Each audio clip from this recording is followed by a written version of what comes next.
Shalom semuanya. Shalom. Boleh ya tepuk tangan? Kita akan memulai ibadah kita ya. Sebelum kita memulai ibadah kita, mari kita bersatu dalam doa. Bapa yang baik, Bapa yang bertata dalam kerajaan surga, mari kami mengucap syukur Tuhan untuk berkat kasih-Mu, karunia pemeliharaan cinta Tuhan kepada kami yang pada saat ini. Bapa, kami bersyukur Tuhan, Engkau masih menyertai kami sampai saat ini. Masih dikelilingi oleh saudara-saudara kami, teman-teman kami, keluarga kami Tuhan yang begitu mengasihi kami. Semua itu karena kasih karunia Tuhan, dan kami tahu Tuhan, pekerjaan kami pun Tuhan, kami punya saat ini Tuhan Yesus, itu semua daripada Engkau. Kami bersyukur untuk pekerjaan kami Tuhan. Tuhan Yesus, kami juga berdoa Tuhan untuk ibadah kami Tuhan pada hari ini Tuhan Yesus. Kami bersyukur Tuhan, di tempat kerja kami masih diberikan kesempatan, kami diberikan wadah Tuhan, tempat Tuhan Yesus, di mana kami boleh berkumpul Tuhan, saudara dengan saudara-saudara kami Tuhan, dan kami boleh memuji memuliakan nama-Mu Tuhan. Kiranya limpahkanlah Roh Kudus-Mu Tuhan ke tempat ini Tuhan.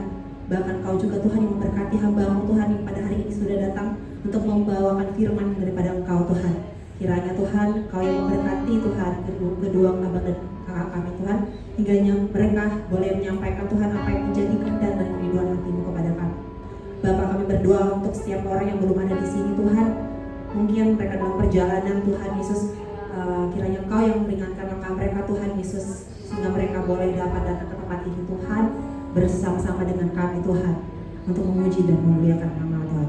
Ya Tuhan, kami berdoa juga untuk orang yang sakit Tuhan, teman-teman kami mungkin yang dalam keadaan yang tidak sehat Tuhan hari ini. Kiranya Tuhan, Engkau yang berikan mereka pemulihan Tuhan, Engkau yang memberikan Tuhan berkat Tuhan, kesembuhan atas mereka, kesehatan Tuhan. Terima kasih ya Tuhan, kiranya Engkau sertai juga Tuhan para pelayan-Mu pada hari ini Tuhan. Biar kami melayani Engkau saja Tuhan, biar mata kami hanya tertuju kepadamu Tuhan Yesus. Biar melalui ibadah kami Tuhan, nama Tuhan semakin ditinggikan. Terima kasih ya Bapa, ini doa kami yang kami sampaikan melalui perantaraan Tuhan Yesus Kristus Tuhan kami yang hidup. Amin. Untuk teman-teman yang baru datang, selamat datang semuanya. Mari saya undang untuk berdiri. Kita mau puji nama Tuhan. Kita boleh tepuk tangan.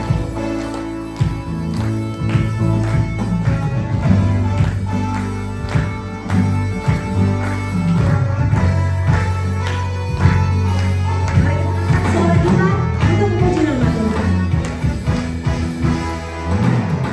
Angkatlah suaramu, puji dan serukan nama Yesus.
Lagu ini sebenarnya lagu yang akan kita nyanyikan ini sebenarnya lagu yang saya sangat sukai gitu ya. Dari dulu saya kuliah, sebenarnya pertama kali sebenarnya saya menerima Tuhan sebagai Yesus dan Juru Selamat. Walaupun saya lahir dari lingkungan Kristen, tapi sebenarnya saya kalau menurut saya sendiri ya, sebenarnya tidak banyak yang sebenarnya menolong saya gitu ya di sekitar saya untuk semakin dekat dengan Tuhan gitu. Tapi puji Tuhan, bahkan sampai saat ini Tuhan masih memelihara saya gitu. Perjalanannya tidaklah mulus ya, ada ups and down. Tapi kalau orang bertanya sama saya kayak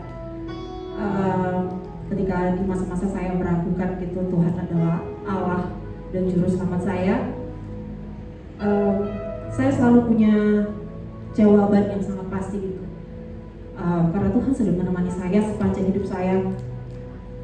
Di momen apapun itu, Dia tetap Allah buat saya. Saya nggak bisa gantikan Dia dengan siapapun gitu. Seperti Dia tidak bisa menyangkal kasih-Nya kepada saya dan kita semua, saya pun tidak bisa menyangkal kasih itu, kasih yang sudah Tuhan berikan kepada saya.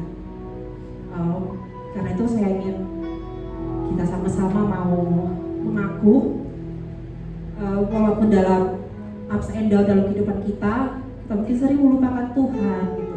Mungkin Tuhan bagi kita bukanlah Tuhan Yesus Kristus, tapi mungkin kita seringkali mengutamakan diri kita sendiri. Hari ini mari kita mau tunduk di hadapan Tuhan, kita mengaku bahwa Dialah Tuhan kita, satu-satunya Yesus penyelamat kita yang sungguh mengasihi kita sekarang dan tidak akan berubah sampai selama-lamanya.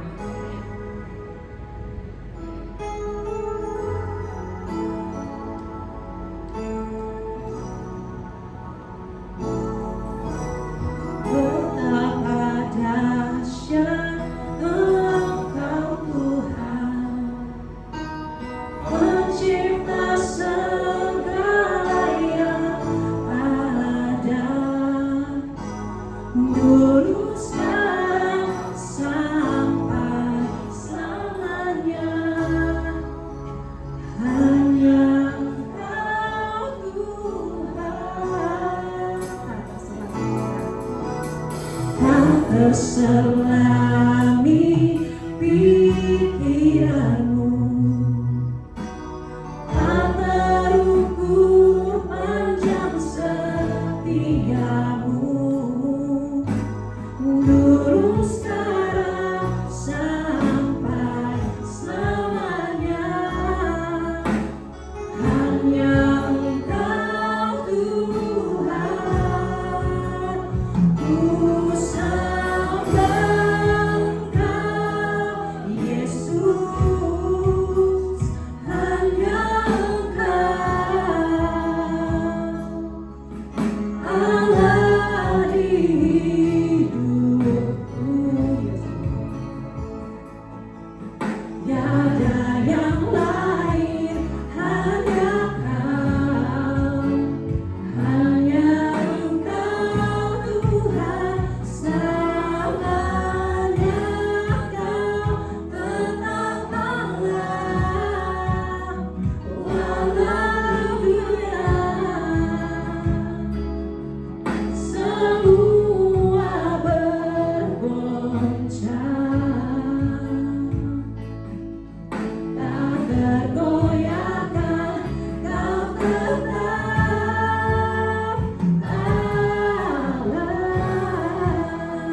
dahsyat Engkau Tuhan, pencipta segala yang ada, dulu sekarang sampai selamanya. Hanya Engkau Tuhan, tak terselami pikiranmu, tak terukur panjang setiamu, dulu sekarang sampai selamanya. Hanya Engkau Tuhan, ku sembah Engkau Yesus, hanya Engkau Allah di hidupku. Tiada yang lain, hanya Engkau Tuhan, selamanya Kau tetap Allah, melalui semua bergoncang, tak tergoyahkan Kau tetap. Ku sembah Engkau Yesus, ku sembah Engkau Yesus, hanya Engkau Allah di hidupku. Tiada yang lain, hanya Engkau, hanya Engkau Tuhan, selamanya Kau tetap Allah, walau dunia semua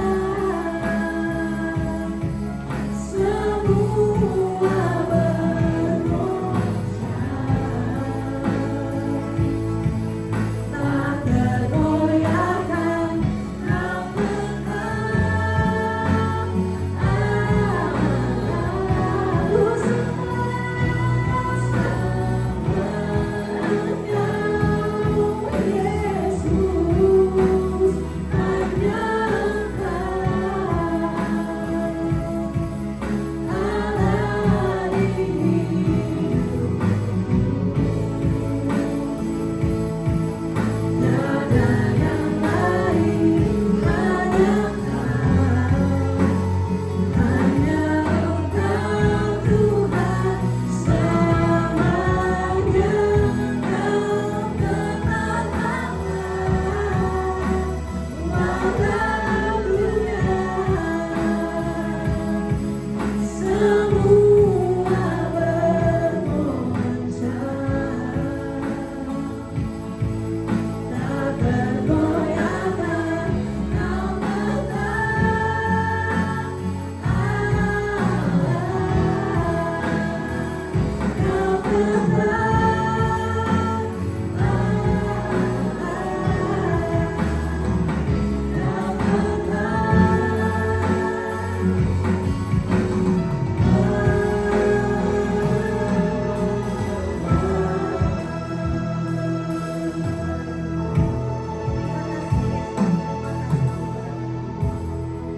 Benar Tuhan, seperti yang lagu ini sudah kita nyanyikan bersama, Engkaulah Allah kami.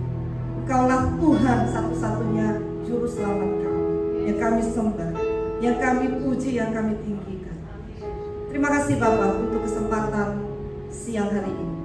Kami boleh berkumpul bersama untuk bersekutu dan belajar mengenai kebenaran firman. Tuhan Roh yang ambil alih seluruh ruangan dan semua jiwa-jiwa yang kau tempatkan di tempat ini. Mereka yang duduk, kau mengetahui apa pasti setiap hati mereka, setiap detail pikiran dan hati mereka. Engkau yang mengetahui. Biar Engkau yang menaruh kebenaran Roh Kudus yang terus berbicara. Setiap kebenaran firman tidak akan pernah kembali dengan sia-sia, tetapi akan bertumbuh di tanah hati yang baik, di tanah hati yang subur. Kami minta Roh Kudus untuk mengambil alih seluruh hati kami dan pikiran kami.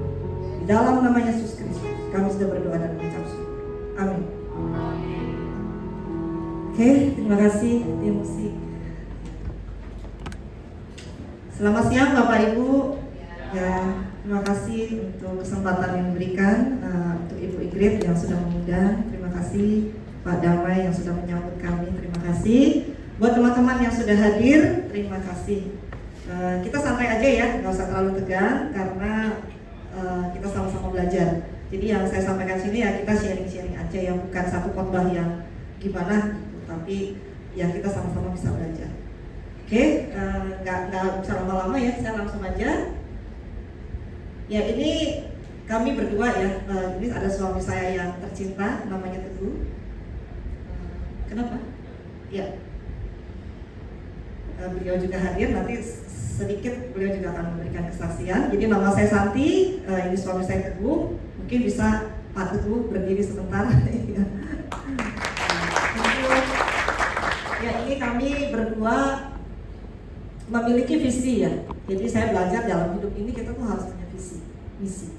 Nah visi misi kami adalah membangun dan membangkitkan pasangan, terutama suami istri untuk mau belajar menjalani hidup sesuai dengan pola kerajaan sorga. Jadi di dalam kehidupan kita, terutama dalam rumah tangga ya, seringkali kan ada konflik segala macam gitu. Jadi kami sangat memiliki beban ya. Tuhan menaruh visi ini di dalam hati saya sudah sekian dari tahun 2012 sepertinya ya. Jadi itu yang membuat kami terus menjalani visi ini sampai sekarang. Dan kemudian juga membawa surga di bumi bagi keluarga, terutama hubungan antar suami dan istri. Nah ini anak kami umurnya 17 tahun, satu saja wanita, sebentar lagi dia mau kuliah. Oke, nah ini kami waktu umur 30 tahun ya, masih unyu-unyu ya. Ini saya tampilkan karena di sebelah saya itu mentor saya yang terkasih Ibu Magdalene Kawoco. Mungkin kalau Bapak Ibu ada kenal, beliau itu penulis buku Berhasil Karena Iman. Dan kami dimentori sama beliau dari tahun 2007 sampai sekarang. Jadi puji Tuhan kami dipertemukan dengan mereka dan kami bisa belajar bersama ya. Nah di sini juga kami dipercaya untuk menjadi fasilitator dan fakulti di KCC tadi ya, Kingdom Community Center, di wadah kami di sana. Dan dipercaya juga untuk menjadi fasilitator dan fakulti selama beberapa tahun ya. Dan ini sekarang kami melayani di Gereja ICI Impact Community Indonesia. Mungkin ada yang pernah kenal Ibu Heni Kristianus dan Pastor Yohanes Kristianus, di mana kami di sana melayani sebagai leader komsel dan juga volunteer konselor. Nah itu tadi yang saya bilang. Jadi ketika visi misi itu sudah Tuhan taruh dalam hati kami diberi wadah untuk kami bisa melayani di sana. Jadi kami memegang beberapa klien-klien konseling, terutama pasangan suami istri ya, untuk kami layani. Oke, nah ini ya. Untuk materi hari ini kita akan belajar tentang who am I? Siapa saya? Mungkin kita sudah apa ya? Sudah sangat rutinitas kehidupan kita berjalan. Pagi kita bangun, lalu kerja dari jam 9 mungkin sampai jam 5:30 tadi ya. Terus pulang, makan, ngobrol bareng keluarga, atau mungkin main game atau main handphone ya, oke ya, untuk kita refreshing sejenak, lalu tidur, besok begitu lagi. Sampai akhirnya kita tidak mengingat atau kita lupa untuk kita bisa mengenali siapa diri saya, siapa saya sesungguhnya. Karena di dalam kita memahami atau mengenali siapa saya, kita tuh perlu merenung, perlu merefleksikan diri, sehingga itu butuh waktu pasti. Tapi kan kita sadar ya bahwa kadang capek apa ya udah oke lah ya. Jadi makanya kenapa saya bawakan materi ini, karena saya melihat ini materi yang sangat basic sekali untuk kita bisa melihat siapa saya sebenarnya. Karena ini penting supaya kita bisa memahami cara berpikir kita dan kita berperasaan. Karena kan setiap kali kita berpikir, setiap kali kita punya perasaan dalam hubungan dengan teman-teman kerja, hubungan dengan keluarga, siapapun itu kita pasti berpikir dan kita punya rasa. Nah itulah makanya kenapa penting kita mengenal siapa diri kita. Oke, kalau mungkin saya sedikit interaksi sedikit ya. Kalau saya tanya, who are you? Jawabannya apa Bapak Ibu? Kakak-kakak. Siapa? Who are you? Jawabannya? Nama. Oke, ada lagi yang lain? Selain nama, who are you? Anak Tuhan. Oke, good. Ada lagi?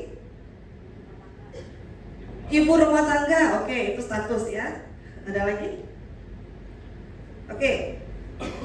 Ada yang menjawab mungkin saya nggak tahu. Nggak apa-apa ya, ini pun jawaban. Nggak ada yang salah, nggak ada yang benar. Lalu kemudian ada yang menjawab saya anak Tuhan tadi ya. Terus kemudian saya ciptaan yang baru. Nah, mungkin ini biasanya orang yang baru dibaptis atau mungkin orang yang baru mengenal Tuhan. Kita bisa bilang saya ciptaan yang baru ya, dengan semangat. Lalu saya pemalu. Nah ada juga yang kayak begini. Dulu saya ini. Kalau ditanya kamu siapa? Oh saya pemalu. Jadi saya berdiri di sini tuh sebenarnya bukan apa ya, bukan serta-merta saya berani. Karena sebenarnya basically dulu saya pemalu. Nanti saya ceritain.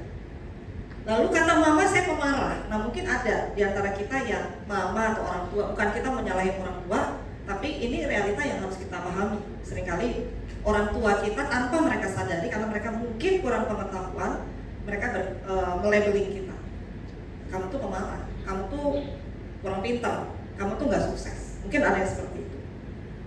Lalu kata teman saya orang gagal, kata teman-teman saya orang yang gagal. Ada juga mungkin yang begitu, dibully ya teman-teman. Atau mungkin masih sekolah, halo bego misalnya, kayak gitu aja nggak bisa. Nah itu kan sering gitu kita mungkin dengar atau kita pernah ngalamin. Kita akan belajar sebenarnya siapa kita, tentunya melalui firman Tuhan. Ini dasar firman Tuhan yang sangat penting untuk kita bisa memahami basically siapa kita. Karena sebenarnya Tuhan sudah menuliskan ini untuk kita bisa memahami who are you, who am I. Kejadian 1 ayat 26 sampai 27. Berfirmanlah Allah, baiklah kita menjadikan manusia menurut gambar dan rupa kita, supaya mereka berkuasa atas ikan-ikan di laut dan burung di udara dan atas ternak dan atas seluruh bumi dan atas segala binatang melata merayap di bumi. Lalu kita melihat ya di atas, baiklah kita. Nah kita di sini artinya ada Allah Bapa, Allah Putra, Allah Roh Kudus. Jadi mungkin saya bisa gambarkan mereka lagi meeting. Allah Bapa, Putra, Roh Kudus, mereka lagi meeting nih. Kita mau bikin manusia yuk, gimana ya? Pakai gambar kita aja. Gitu. Nah, akhirnya mereka sudah diskusi, mereka memutuskan kita ciptakan manusia menurut gambar kita. Lalu ciptakanlah manusia. Allah menciptakan manusia itu menurut gambarnya. Menurut gambar Allah diciptakannya dia, laki-laki dan perempuan diciptakannya mereka. Jadi ini dengan sangat jelas ya sampai berulang kali kata penciptaan itu dan menurut gambar Allah. Ini baru gambar ya, belum rupa, baru gambar. Jadi waktu Tuhan menciptakan rencananya mau gambar dan rupa. Tapi ketika diciptakan baru gambar aja. Nah gambar aja ini apa? Nanti kita juga akan belajar rupa kita ini apa aja. Nah kalau gambar Allah itu kalau dari bahasa Ibrani itu selom, maksudnya adalah unsur-unsur dasar yang dimiliki Allah yang dimiliki manusia. Jadi manusia sebenarnya ketika Tuhan menciptakan kita dan menghembuskan nafas kehidupan, kita semua yang duduk di sini, kita seharusnya sudah memiliki pikiran Allah, perasaan Allah, kehendak Allah, kekekalan, hakikatnya, kemampuannya, perilakunya, dan kualitas batinnya Allah. Jadi bayangkan betapa luar biasanya kita yang diciptakan sama Tuhan. Nah ini kan sering kita tidak menyadari, tidak mengenali siapa saya. Ternyata saya memiliki pikiran dan perasaan Allah. Tapi kita kadang-kadang hidupnya ya begitu ya tadi saya bilang ya rutin ya, sehingga kita nggak mengenali. Jadi kita nggak firm atau kita nggak tegas untuk berdiri dan kita berkata saya memiliki pikiran Allah, saya memiliki perasaan Allah. Dan ada ayatnya kan di dalam perjanjian baru di mana kita dikatakan, hendaklah dalam hidupmu bersama menaruh pikiran dan perasaan yang juga terdapat dalam Kristus Yesus. Jadi ini dengan tegas sekali, pikiran dan perasaan Kristus. Lalu yang berikutnya rupa Allah. Nanti kita akan belajar sedikit di sini. Di sini dikatakan demut, bahasa Ibraninya menunjuk kepada kualitas atas unsur-unsur tersebut. Jadi artinya kualitas itu tadi, pikiran dan perasaan Allah itu tadi, atau kehendak Allah.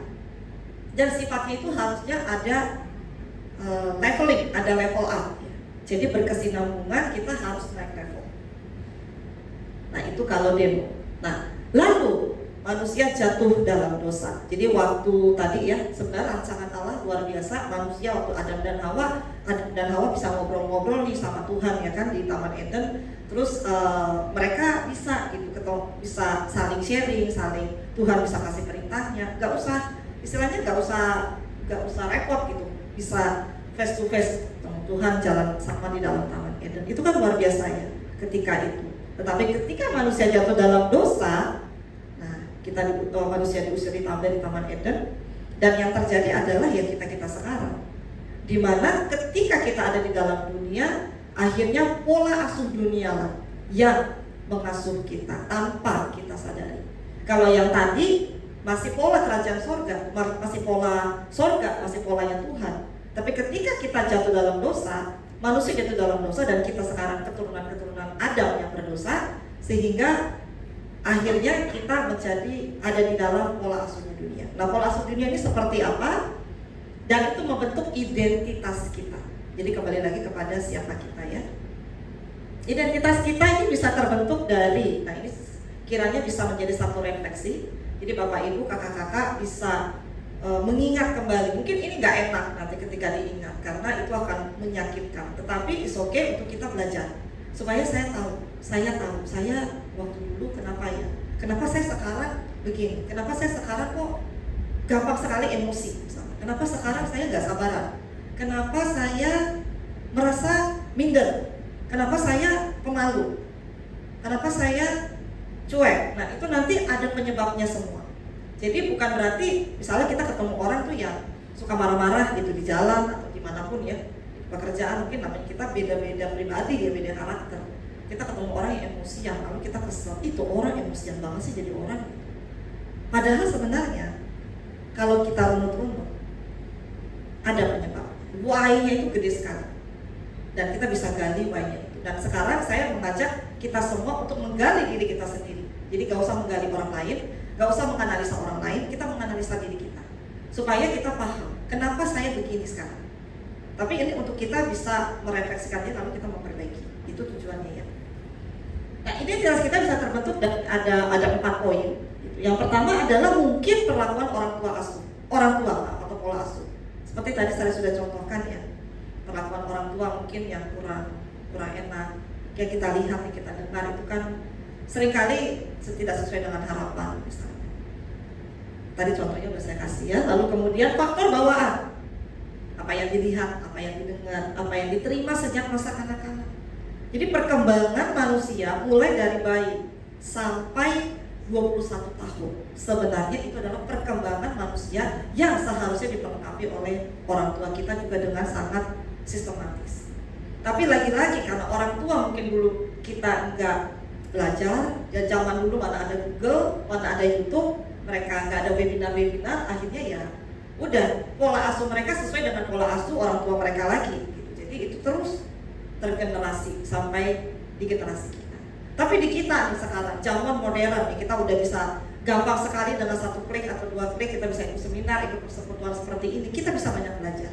Dan disitulah dengan kita belajar kita akan bisa mulai mengenali dan mulai mematahkan semua pola-pola yang lama, supaya kita memiliki pola yang baru di dalam Kristus. Lalu kemudian poin yang berikutnya, tidak bisa ya.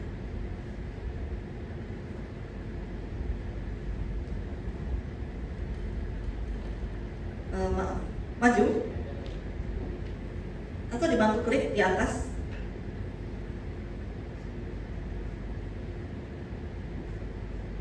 Tidak bisa.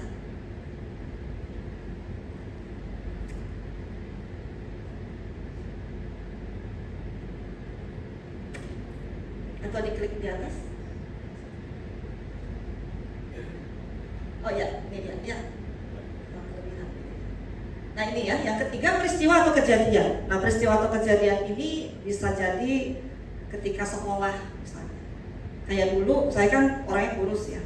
Jadi dulu saya di sekolah saya dijulukin tiang listrik. Itu bikin saya minder banget. Aduh, dia bilang Santi nih tuh katanya, itu tiang listrik. Saya sampai makan banyak untuk saya bisa gemuk. Jadi saya model tipe yang susah gemuk. Wah, tuh saya makan banyak banget. Saking malunya dipanggil tiang listrik. Dan itu membentuk saya tuh menjadi pemalu, menjadi minder. Jadi ketemu orang saya pikir, aduh saya kurus banget kali ya sampai dibilang tiang listrik. Nah itu sampai membekas gitu di dalam pikiran saya. Tapi puji Tuhan, saya sudah dipulihkan sehingga malah sekarang saya bersyukur dibilang kasih karunia karena tidak bisa gemuk. Oke, lalu kemudian keinginan daging. Faktor yang membentuk identitas kita salah satunya keinginan daging atau sinful nature. Dimana ini sinful nature ini sebenarnya sudah dibawa dari ketika manusia jatuh dalam dosa. Itu si Lucifer, spiritnya si Lucifer itu. Yaitu apa? Dua akar besar, sombong dan egois. Dua akar ini setiap manusia punya, saya pun punya. Tetapi yang membedakan adalah levelnya. Ada yang levelnya udah maksimum, sombong banget misalnya, egois banget, nah itu yang udah banget, itu yang udah maksimum. Atau levelnya mungkin medium, atau levelnya low.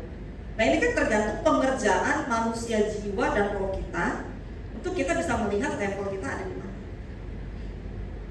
Jadi ini kita sadari dulu, ya saya sombong, saya egois, karena bawaan dari si Lucifer ini. Makanya dikatakan firman Tuhan, hendaklah kalau kamu mau jadi muridku, hendaklah kau menyangkal diri, memikul salib dan mengikut aku setiap apa? Hari, bukan setiap tahun atau setiap bulan, setiap hari loh. Artinya kita harus sakal diri setiap hari. Ya ini dipangkas kesombongan kita, dipangkas keegoisan kita, akhirnya lama-lama habis. Keinginan roh kita lah yang muncul, bukan lagi si keinginan daging. Dan ini yang membentuk identitas kita tanpa kita sadari. Nah, jadi kesimpulannya pola asuh, faktor bawaan, peristiwa sinful nature tadi akhirnya melahirkan cara berpikir atau mindset atau pola berpikir. Karena ini kan dibentuk ya dari kecil sehingga akhirnya membentuk mindset. Nah, mindset ini melahirkan perilaku. Perilaku ini termanifest lewat cara bicara dan bersikap. Lalu kemudian melahirkan kebiasaan, lalu kemudian menjadi karakter, dan kemudian membentuk siapa saya. Nah jadi siapa saya ini kita bisa runut seperti ini. Jadi nanti kakak-kakak, bapak ibu bisa mulai mengevaluasi diri saya yang mana. Kalau berdasarkan klien-klien konseling kami, kalau saya lihat dari mapping ini, kebanyakan hampir 90% karena pola asuh.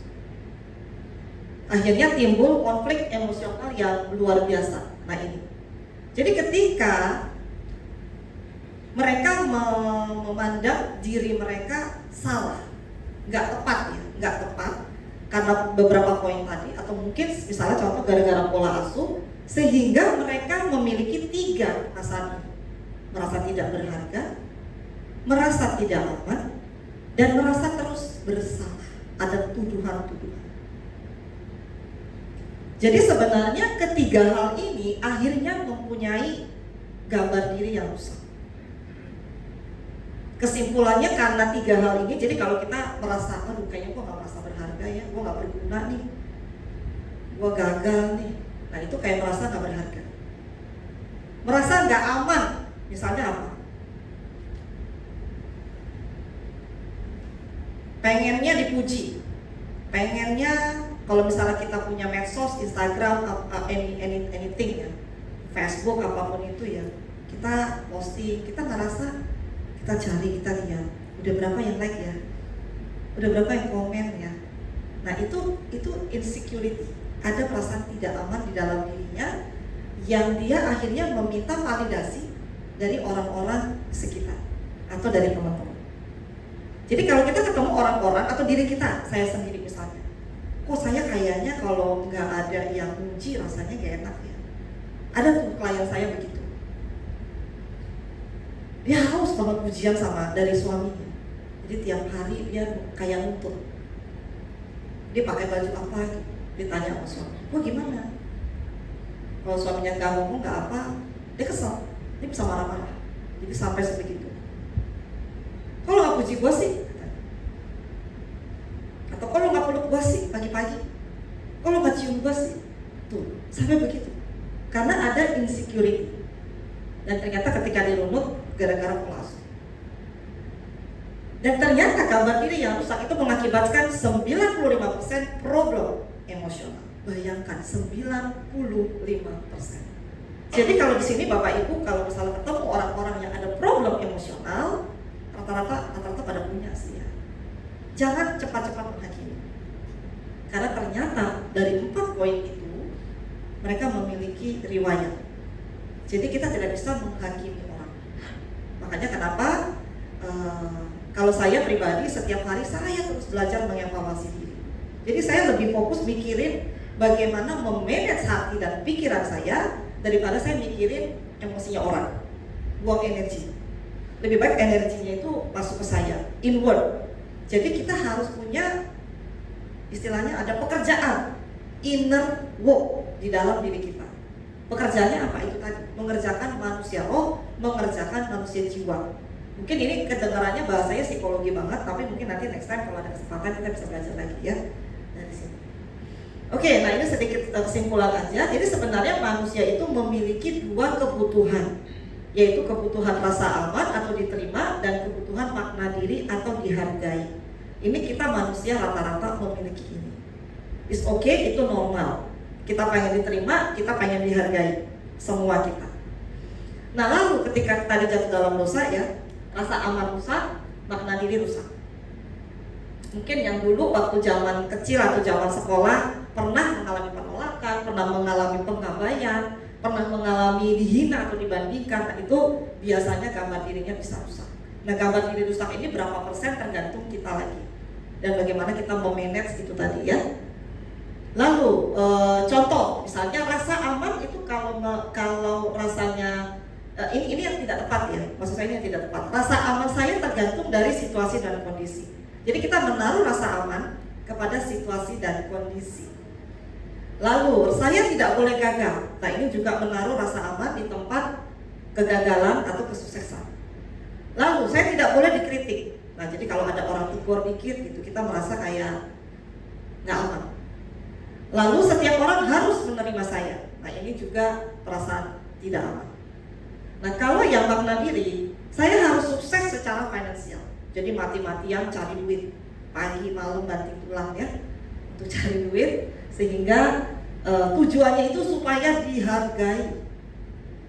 Jadi bukan karena oh ya memang tanggung jawab saya harus memenuhi kebutuhan keluarga misalnya, tapi karena pokoknya gua harus dihargai, gua harus berprestasi supaya orang-orang melihat siapa gua. Nah itu makna dirinya rusak. Lalu orang lain harus mengakui kemampuan saya mau dihargai. Itu tadi contoh-contohnya ya. Sehingga ini menjadi satu lingkaran yang dimana tanpa kita sadari gambar diri kita tambah rusak. Karena kita terus minta diisi. Itu tadi merasa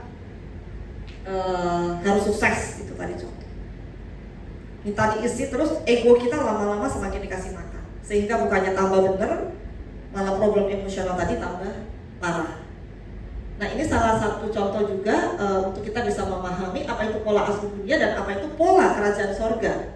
Kalau pola asuh dunia, kita seringkali berkata saya berharga atau bermakna jika punya uang, jika punya kedudukan, jika orang tua terpandang atau sukses dan lain-lain. Tetapi kalau pola kerajaan sorga adalah saya bermakna atau berharga karena saya diciptakan segambar dengan Allah. Jadi kembali lagi dengan basically bagaimana Tuhan menciptakan kita di awal.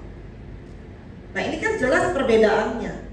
Saya bermakna jika, saya bermakna karena. Jadi kita harus memiliki pola kerajaan surga ini di dalam cara pandang kita yang baru. Lalu saya merasa aman jika, nah itu tadi saya udah kasih contoh ya, pasangan mengasihi saya, orang lain menerima dan menghargai saya, atau saya tidak pernah dikritik atau ditolak. Jadi ada term and condition, jikanya. Ketika saya merasa aman, ketika saya merasa diterima. Padahal sebenarnya pola kerajaan sorga, atau kembali lagi kepada waktu ketika Tuhan bersama dengan Adam dan Hawa, adalah saya merasa aman karena kasih-Nya yang sempurna. Dia tidak pernah tertidur dan dia adalah tempat perlindungan. Jadi kalau kita bisa memahami ini dan betul-betul itu benar-benar merasuk dalam jiwa dan roh kita, kita akan merasa enough. Makanya mungkin sering kita mendengar Christ atau mendengar lagu Christ is enough atau I am enough. Jadi saya tidak perlu mencari rasa berharga, mencari rasa aman kepada situasi kondisi, kepada apapun yang ada di luar kita, tapi kita fokus dengan apa yang ada di dalam dan yang sudah ada di dalam, yaitu Kristus sendiri yang menaruh kasih dan gambarnya, sehingga kita hanya fokus di sana. Sehingga problem emosional yang terjadi di luar, ada orang di jalan klaksonin kita, ya udah tetap tenang, karena merasa aman. Saya aman kok di dalam Tuhan. Siapa saya? Orang mau ngomong, lu gagal. Enggak, saya di dalam Tuhan. Tuhan berkata, saya bukan ekor, saya kepala. Tuhan menjadi kekuatan buat saya. Nah itu kan harusnya kita bisa memahami itu. Sehingga kita tenang. Apapun yang terjadi di sekeliling kita, mau itu badai bergoncang atau apa, kita tetap tenang di dalam Kristus. Teorinya begini ya, tetapi prakteknya susah banget. Susah banget, saya akuin susah banget. Dan itu perlu, itu tadi, pengerjaan. Nggak bisa tiba-tiba gitu, tapi perlu pengerjaan. Refleksi diri setiap hari, sangkal diri setiap hari. Nah itu pengerjaan, bagian yang harus kita kerjakan. Oke, ini menjadi satu bukti. Ya mungkin saya akan panggil suami saya tercinta. Silakan Teguh. Baru-baru ini kami mengalami kecelakaan waktu tahun 2023 di bulan September. Ya, jadi ini kecelakaan ini nanti Teguh yang akan saksikan menjadi satu bukti betapa kami sangat disayang Tuhan dan dihargai Tuhan, dan rasa aman itu hanya di dalam Tuhan. Ya silakan.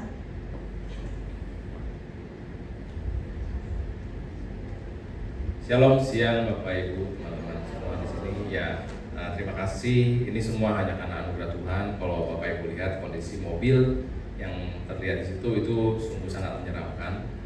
Kecelakaan itu terjadi begitu singkat ya. Jadi cuman dalam waktu kurang lebih paling 5-10 detik. Itu kejadian di tol dalam kota di depan apartemen Pramuka. Jadi waktu itu hari Minggu jam 2 siang. Lagi santai jalan biasa aja gitu. Kami mau ke rumah teman. Lalu tiba-tiba itu truk yang di sebelah kiri jalan itu tiba-tiba dia langsung ke kanan dengan cepat sekali gitu. Saya pikir apakah dia sedang menghindari sesuatu. Lalu saya klakson kencang-kencang, saya pikir dia tidak melihat gitu. Saya pikir dia tidak melihat, dia tetap aja ke situ. Dan akhirnya sebelum dia menabrak mobil kami, dia menabrak satu mobil Livina terlebih dahulu. Mobil Livinanya itu sampai Santi yang lihat, saya sudah konsentrasi mau berhentiin mobil saya itu. Saya konsentrasi, saya mau berhentiin mobil, which is sebenarnya ini adalah mobil yang dipersiapkan untuk anak kami kuliah. Dan mobilnya baru dibeli, baru 3 bulan. Mobil yang satu lagi STNK-nya lagi mati. Jadi waktu itu paksa saya pakai mobil ini. Jadi saya berusaha untuk ngerem kencang-kencangnya, saya klakson kencang-kencangnya, tetap aja dia nyelonong, dan akhirnya dia menabrak mobil kami. Kejadian itu begitu singkat, begitu cepat, dan saya di dalam mobil itu bisa mendengarkan suara besi beradu besi, suara kaca pecah. Tapi herannya itu di dalam mobil kami itu tenang gitu.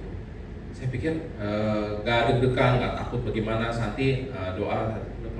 Ya, saya bilang dalam nama Yesus. Dibilang dalam nama Yesus. Dalam nama Yesus. Tapi di situ saya tenang. Kalau saya pikir ini supir kenapa gitu. Apakah dia ngantuk atau dia apa gitu. Next ya. Nah ini dia nih. Jadi kejepit sampai seperti itu. Waktu kejepit, pintu mobil sudah nempel sama kakinya Santi. Dia udah nempel, tapi tidak kenapa-napa. Jadi kalau saya lihat lagi ya kondisi mobilnya itu tuh benar-benar semua hanya karena pertolongan Tuhan. Lalu berikutnya lagi pelajaran yang bisa saya dapat dari itu adalah pertolongan Tuhan itu sangat tepat waktu, sangat tepat tempat, dan sangat presisi. Kalau tadi gambar pertama, kalau Bapak Ibu bisa lihat, itu kami kejepitnya tuh di ban mobil. Jadi di ban dari tronton tersebut. Kalau kami lebih cepat 1 detik, kami kejepitnya sama bodi. Kalau kami lebih lambat 1 detik, kami kejepitnya sama belakang. Kalau besi beradu dengan besi, itu ceritanya pasti akan berbeda sekali. Karena dulu kan pernah kejadian ya, salah satu petinggi dari Indomaret tertimpa juga tronton, padahal mobilnya jauh lebih gede dan jauh lebih mahal. Hyundai Palisade hancur mobilnya dan dia dipanggil pulang Bapak di surga. Kalau kami lihat ini kan mobilnya kan CGC ya, yang katanya ya kaleng lah dan sebagainya gitu. Tapi saya lihat, saya sampai pikir sama Santi, apa kita ke Daihatsu yang tadi endorse ya, lumayan nih. Ini bukti bahwa Daihatsu tidak kalah kuat gitu dibandingkan dengan mobil-mobil yang lain gitu. Ya, nah dari situ gak bisa keluar kami. Jadi saya juga melihat ini penggambarannya ya, kondisi itu kita boleh kejepit, boleh Tuhan izinkan untuk mengalami suatu hal yang menyeramkan, mengerikan gitu. Tapi kita harus selalu ingat bahwa ada satu jalan keluar yang Tuhan pasti sediakan. Jadi waktu itu tidak bisa keluar dari pintu samping, nggak bisa keluar karena kejepit. Dari pintu samping Santi sama sekali tidak bisa keluar karena pintunya sudah hancur. Dari pintu belakang juga tidak bisa keluar karena pintunya rusak. Dan satu-satunya pintu yang bisa dibuka itu adalah di belakang saya.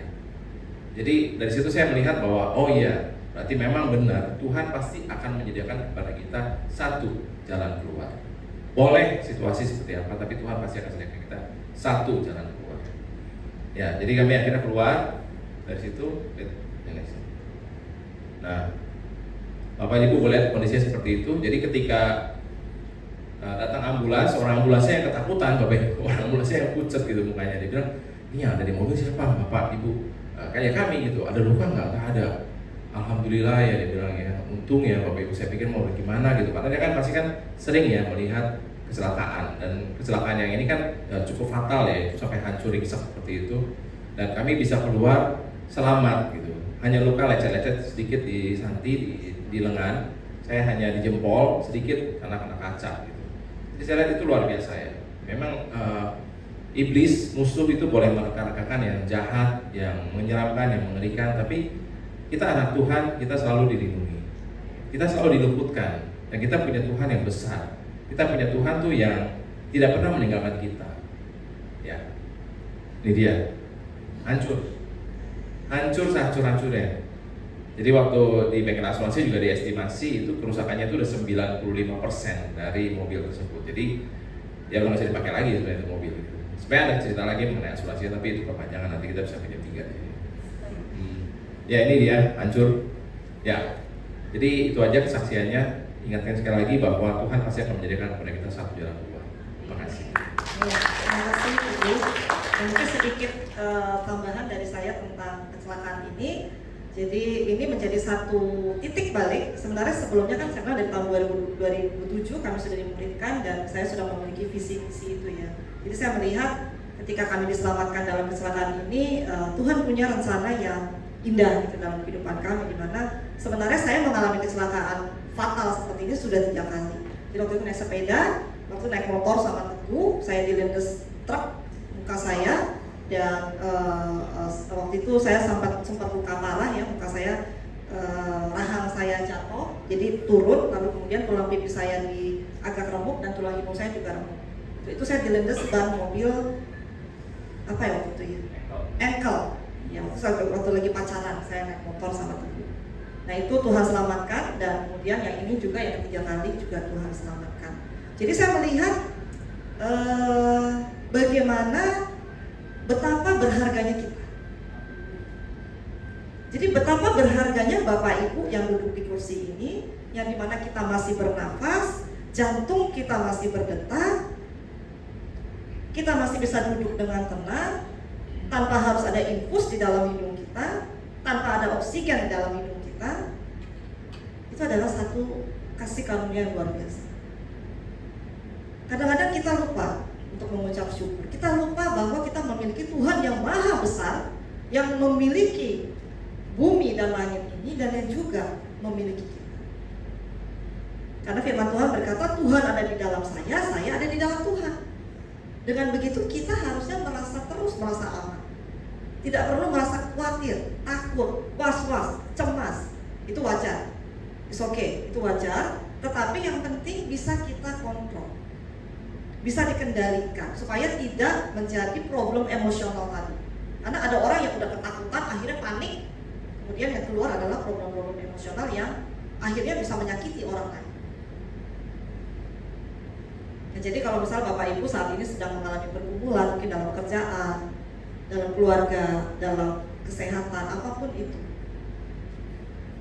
memiliki iman yang percaya teguh, memiliki pengharapan yang besar.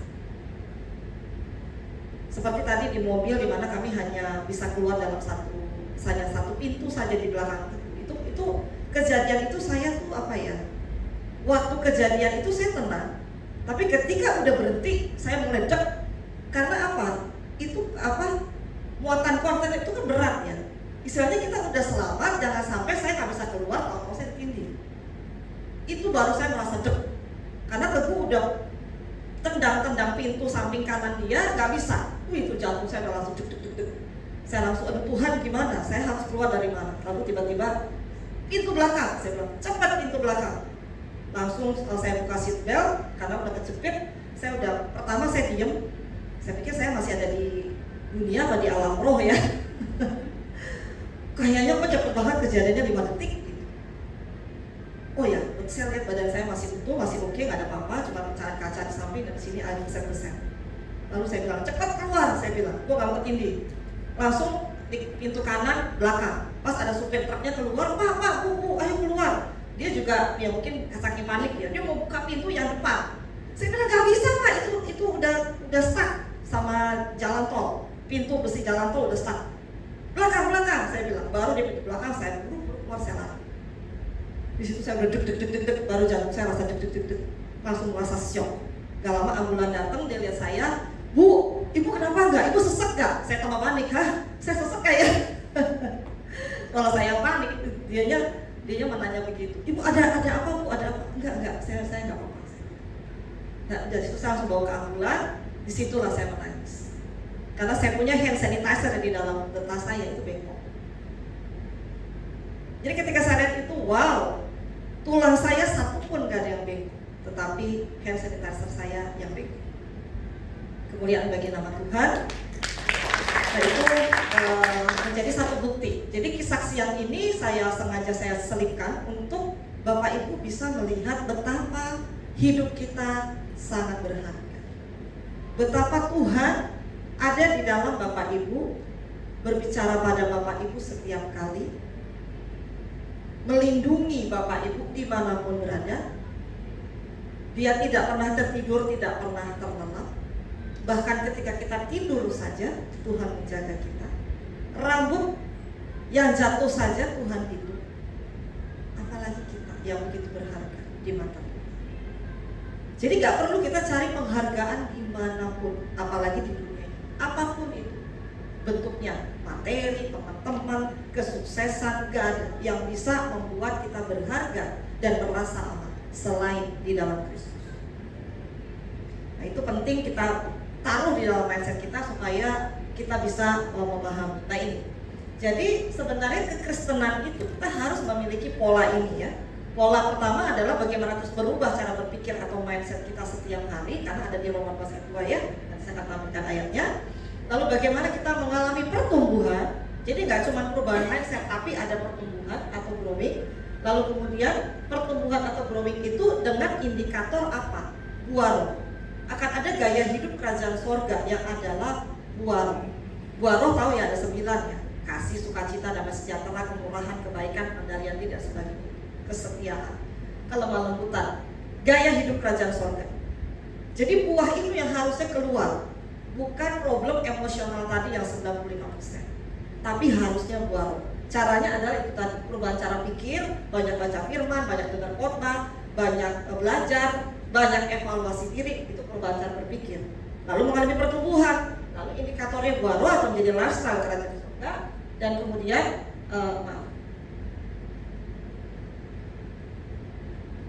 dan kemudian akhirnya kita menjadi serupa dengan Kristus. Itu tadi. Yang tadi gambar diri di awal ya. Gambar diri itu Tuhan udah kasih nih pikiran, perasaan, kehendak, semua itu yang baik-baik yang dari Tuhan. Nah, gambar diri itu kita kelola, kita manage, kita kembangkan, kita maksimalkan untuk supaya kita menjadi serupa dengan Kristus dengan cara ini. Ini bagian kita, Bapak Ibu. Jadi kita nggak bisa bilang, Tuhan bikin saya jadi orang sabar deh, bikin saya jadi orang baik deh, bikin saya supaya nggak marah-marah terus, nggak bisa. Itu kita yang mengerjakan. Tetapi Tuhan nanti yang akan menolong melalui apa? Proses, kejadian, peristiwa. Di jalan, lagi antri, lagi di WC, orang nyela, orang ngomong sembarangan. Itulah proses. Jadi kita mau sabar itu ujian. Dulu saya belajar di KCC, mentor saya bilang, tengokanmu ujian. Jadi coba Bapak Ibu nengok kiri kanan. Nah, itu ujian. Jadi dimanapun kita berada, itu bisa jadi ujian. Coba sadar gak itu ujian? Saya lulus gak kalau itu ujian?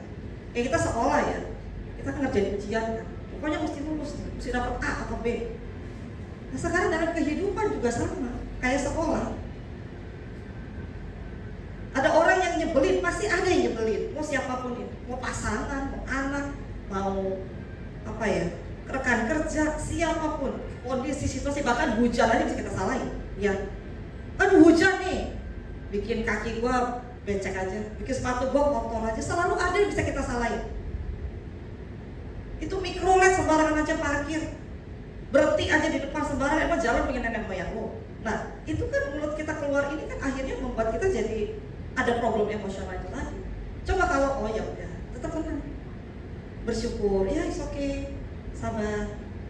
Mungkin kalau yang nyalip-nyalip, kita anggap mungkin dia buru-buru, mungkin dia pengen pup, atau mungkin dia pengen pi, jadi dia buru-buru nyerang kita. It's okay.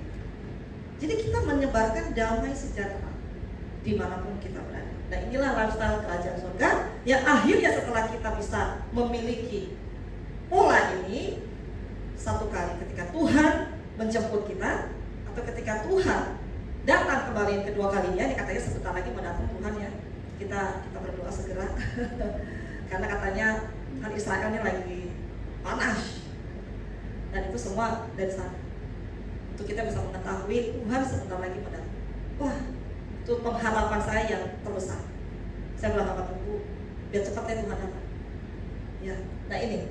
Jadi bagaimana sepadan itu sampai Tuhan melihat kita serupa dengan Dia. Jadi ininya tadi ayatnya supaya kita berubah terus dan kemudian kita memiliki apa yang baik, yang berkenan kepada Allah dan yang sempurna. Ini maksudnya adalah ada progresivitas, ada kenaikan tempo dari yang baik, yang berkenan, kemudian yang sempurna. Nah, ini firman Tuhan yang menutup semua materi hari ini, di mana kita bisa belajar terus berubah oleh pembaharuan akal. Nah, ini juga akhirnya kita bisa mengatakan dengan tegas, dengan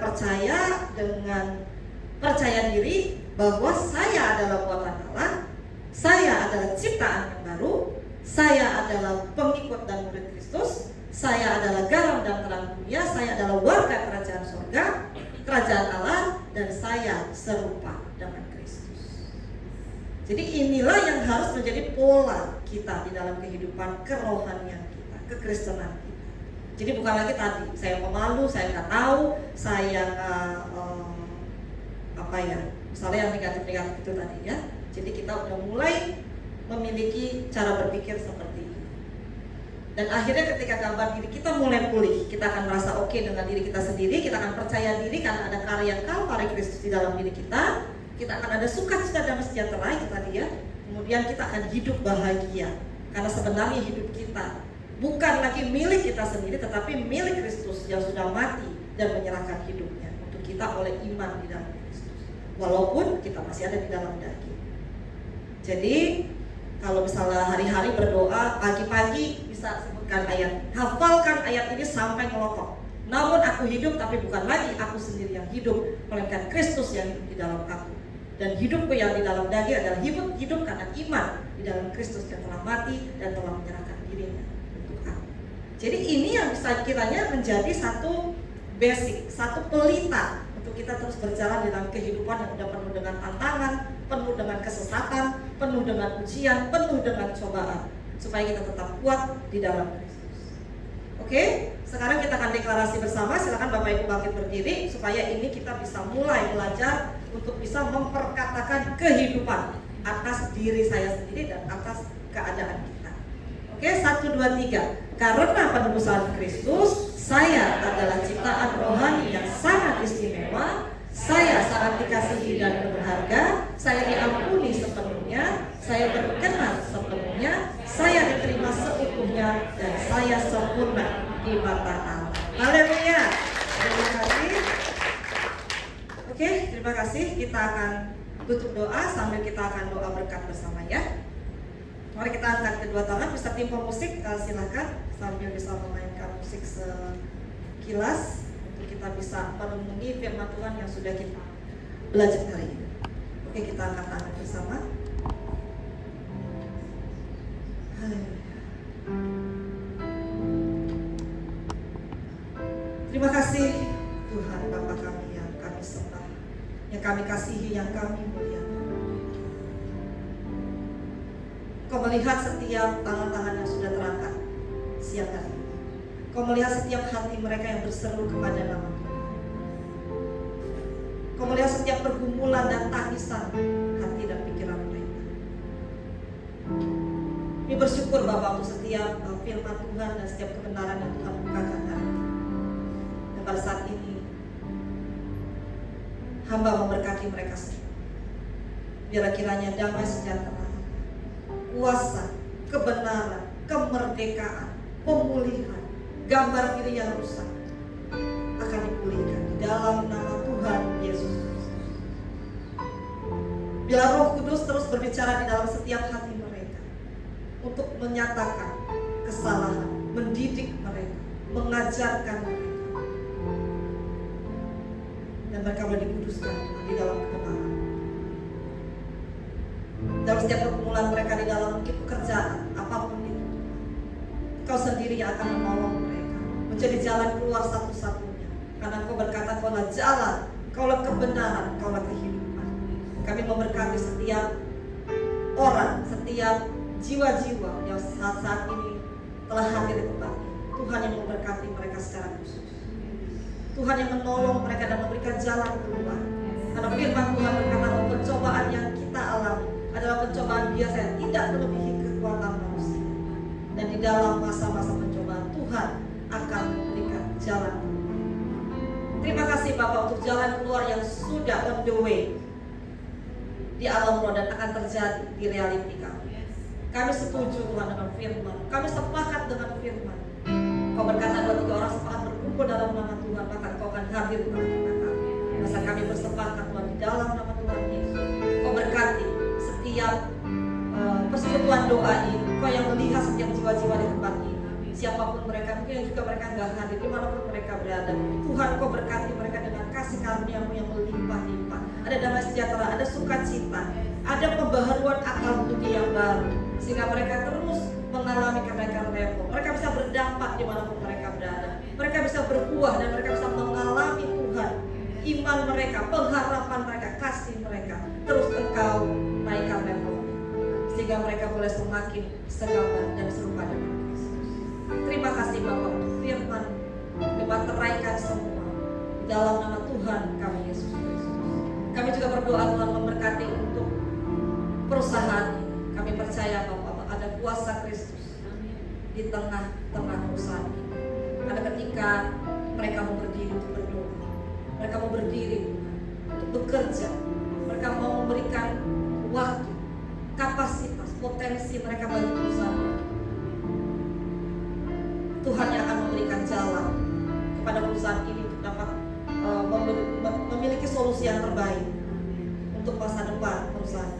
Kami percaya bahwa mereka ada di sini bukan satu kebetulan, tapi ada satu rencana punya kita, ada satu rencana yang mulia, sehingga mereka boleh ada di sini menjadi terang, menjadi garam di tengah rekan-rekan sekerja mereka, berhadapan dengan atasan mereka. Tuhan sendiri yang akan memberikan hikmat, kasih karunia di dalam mereka bekerja.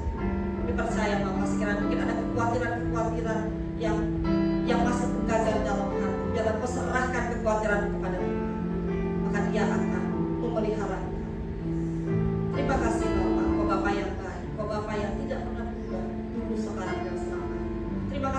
Tuhan yang sempurna dalam setiap kami. Kami juga berdoa bagi bangsa dan negara di tempat kami tinggal, di tempat kami menginjakkan tanah dan kaki kami di tanah Indonesia. Kami memberkati sekiranya ada kasih karunia, ada kuasa Tuhan, ada darah Kristus yang mengurapi bangsa ini, supaya bangsa ini menjadi bangsa yang mengasihi Tuhan, bangsa yang mencintai Tuhan, sehingga berkat Tuhan boleh dinyatakan, kekayaan bangsa-bangsa juga boleh dapat dilimpahkan kepada bangsa Indonesia. Terima kasih Bapak, Kau yang memberkati setiap jajaran pemerintah, dari presiden sampai tingkat terbawah. Tuhan sendiri yang akan menuntun, memberikan hikmat, memberikan roh keadilan, roh kebenaran, roh takut akan Tuhan di dalam setiap para pemimpin bangsa ini, supaya mereka memimpin bangsa ini dan membawa rakyat kepada kebaikan dan kepada apa yang terbaik bagi setiap kami. Terima kasih Bapak, terima kasih Tuhan. Kami tutup persekutuan doa ini dan bila kami percaya akan ada film musik yang lebih baik, yang akan lebih indah, dan biarkan kebenaran Tuhan menjadi kekuatan bagi kami. Firman Tuhan menjadi pedang roh bagi kami. Di dalam nama Tuhan Yesus Kristus kami sudah berdoa dan mengucap syukur. Amin. Terima kasih. Saya kembalikan kepada Ibadah sudah selesai, silakan Tuhan Yesus memberkati.